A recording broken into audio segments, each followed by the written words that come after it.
So hi everyone, how are you all doing? So tomorrow you will be having your law exam, law and BCR exam, and I hope आपने मेरी classes देखे होंगे because मैंने सारे lectures और सारे topics बहुत ही detail में with notes समझाए हैं and all the questions जो मैं अभी आपको बताने वाली हूँ, I am very sorry, it will take only few minutes, ज़्यादा टाइम नहीं लूँगी. I'll just discuss few important questions जो आपको एक बार एग्जाम के पहले एक बार go through करना है. आई एम वेरी श्योर कि आपने ऑलमोस्ट सब कुछ पढ़ लिया होगा, बट एक बार दोबारा से ये सारे टॉपिक्स को देख के ज़रूर जाइएगा. सो let's begin without wasting any time. और इन सबके नोट्स आपके पास ऑलरेडी है. जो भी मेरी क्लासेस को फॉलो कर रहा है, आई एम वेरी श्योर आपके पास ऑलरेडी ये सारे नोट्स है. बहुत ही ब्यूटीफुली मैंने आपको एग्जाम्पल के साथ ये नोट्स लिखवाए हैं, आपके पास ऑलरेडी होंगे. So let's begin with the important topics. जब सबसे first we will be moving with the Indian Contract Act. तो Indian Contract Act is very important. 22 marks के आपके इंडियन कॉन्ट्रैक्ट एक्ट से आते हैं. तो इसमें कुछ क्वेश्चंस है जो आपको फटाक से देखना है कि क्या क्या क्वेश्चंस है. नाउ कंसिडरेशन जो ये यूनिट है, it the whole unit is very important. Always they ask you question from this unit, हमेशा पूछते हैं. तो इस बार जो क्वेश्चंस लग रहे हैं मुझे उसमें से है कि कंसिडरेशन अनलॉफुल क्यों है.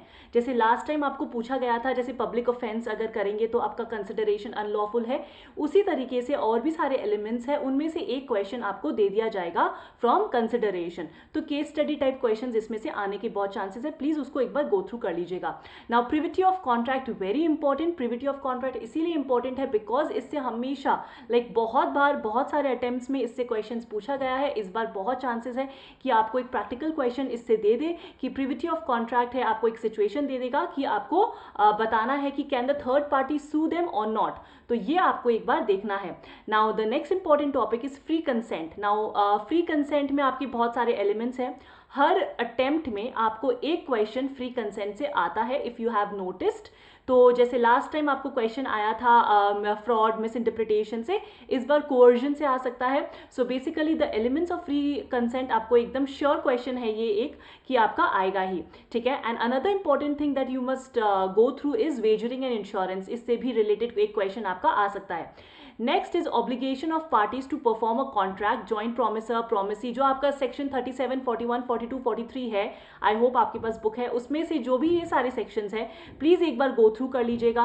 ऑब्लिगेशन ऑफ द पार्टीज मतलब कि जैसे फॉर एग्जांपल अगर दो पार्टी है, एक ने अगर सपोज कॉन्ट्रैक्ट नहीं किया, कॉन्ट्रैक्ट परफॉर्म नहीं किया, so what is the obligation regarding that. और अगर सपोज वो मर जाता है तो उसके बाद क्या ऑब्लिगेशन है, ये सारी चीजें एक बार आप गो थ्रू कर लीजिएगा. तो ऑब्लिगेशन वाला टॉपिक मैंने आपको पॉइंट वाइज सब कुछ लिखवाया था. आई hope you have the notes. फिर जॉइंट प्रोमिसर, इससे रिलेटेड आई थिंक कि क्वेश्चन आ सकता है, इसका भी नोट्स आपको दिया हुआ है. Next important very important question is appropriation of payment.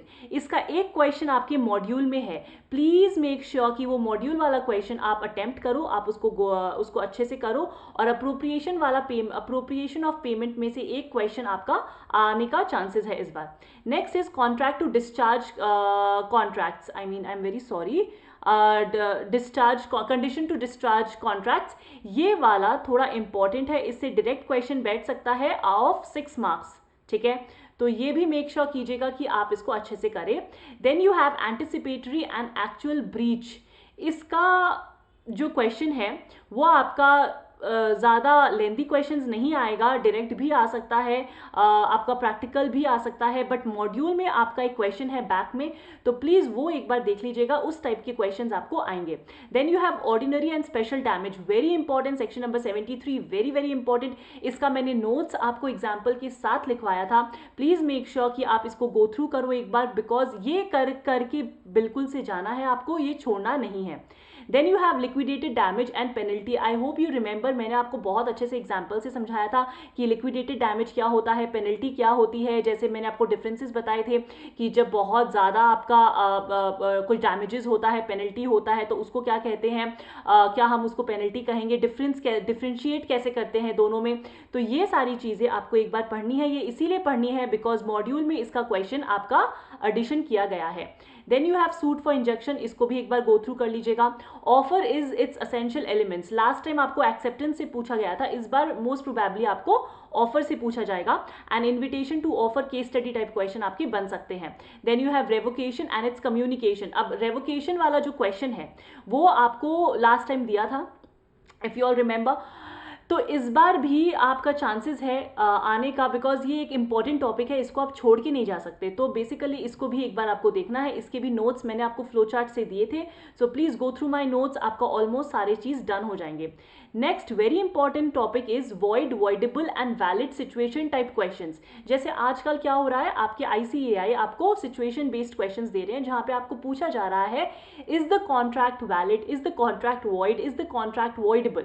तो ये डिफरेंस वॉइड, वॉइडेबल और वैलिड में आपको समझना है. व्हाट इज वॉइड, जो राइट फ्रॉम द बिगिनिंग आपका कॉन्ट्रैक्ट वॉइड होता है. वॉइडेबल, जो आपका कॉन्ट्रैक्ट फॉर्मेशन करते वक्त आपका वॉइड था, वैलिड था, but later on subsequent impossibility की वजह से वो वॉइडेबल हो गया है. तो वॉइड, वॉइडेबल के बारे में आपको पता है. तो ये सारी चीजें, इस टाइप के क्वेश्चंस आपके बहुत जरूरी है, आएंगे ही.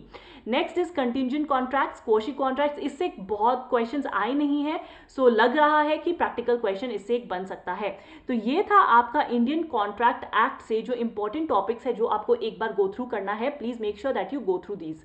Then you have sale of goods. Sale of goods में से क्या क्या टॉपिक्स है, sale versus hire purchase, you know, type of goods like ascertain, unascertain. जैसे मैंने आपको बताया वैलिड, वॉइड, वॉइडेबल, कॉन्ट्रैक्ट में डिफरेंस, वैसे ही टाइप ऑफ गुड्स में भी आप डिफरेंसेस समझ जाइए. तो उसको भी सिचुएशन बेस्ड टाइप के क्वेश्चंस आपको दिए जाएंगे अराउंड 4 मार्क्स के. तो इसीलिए ये वाली चीज को आपको समझनी है कि what is ascertain goods, what are unascertain goods, और फिर आप क्वेश्चंस अटेम्प्ट कर पाओगे. The most important topic for this term is conditions and warranties. इसमें कंडीशंस एंड वारंटीज का जैसे इंप्लाइड कंडीशंस है, ये बहुत इंपॉर्टेंट टॉपिक है. प्लीज एक बार इसको गो थ्रू अच्छे से कर लीजिएगा, बिकॉज हाई चांसेस है कि इससे एक क्वेश्चन बनेगा आपका. देन मर्चेंटेबिलिटी, जैसे कि फॉर एग्जांपल आपका गुड्स कब मर्चेंटेबल होता है, right, when it is deliverable state में होता है, व्हेन इट इज मर्चेंटेबल. तो ये वाला जो आपका एलिमेंट है ऑफ गुड्स, ये आपका इसमें से एक प्रैक्टिकल क्वेश्चन बन सकता है. Then another important topic is caveat emptor. ये क्यों, क्योंकि ये हर वक्त आपका एक इंपॉर्टेंट टॉपिक है, इसको आप छोड़ नहीं सकते, बिकॉज ये ऑल अटेम्प्ट्स में ये इसमें से कुछ ना कुछ आ ही जाता है. तो कैविएट एम्प्टर आपको करना ही है. देन आपका ये जो Nemo that quad non habit है, इसमें से भी एक क्वेश्चन आपका इस बार जरूर बनेगा.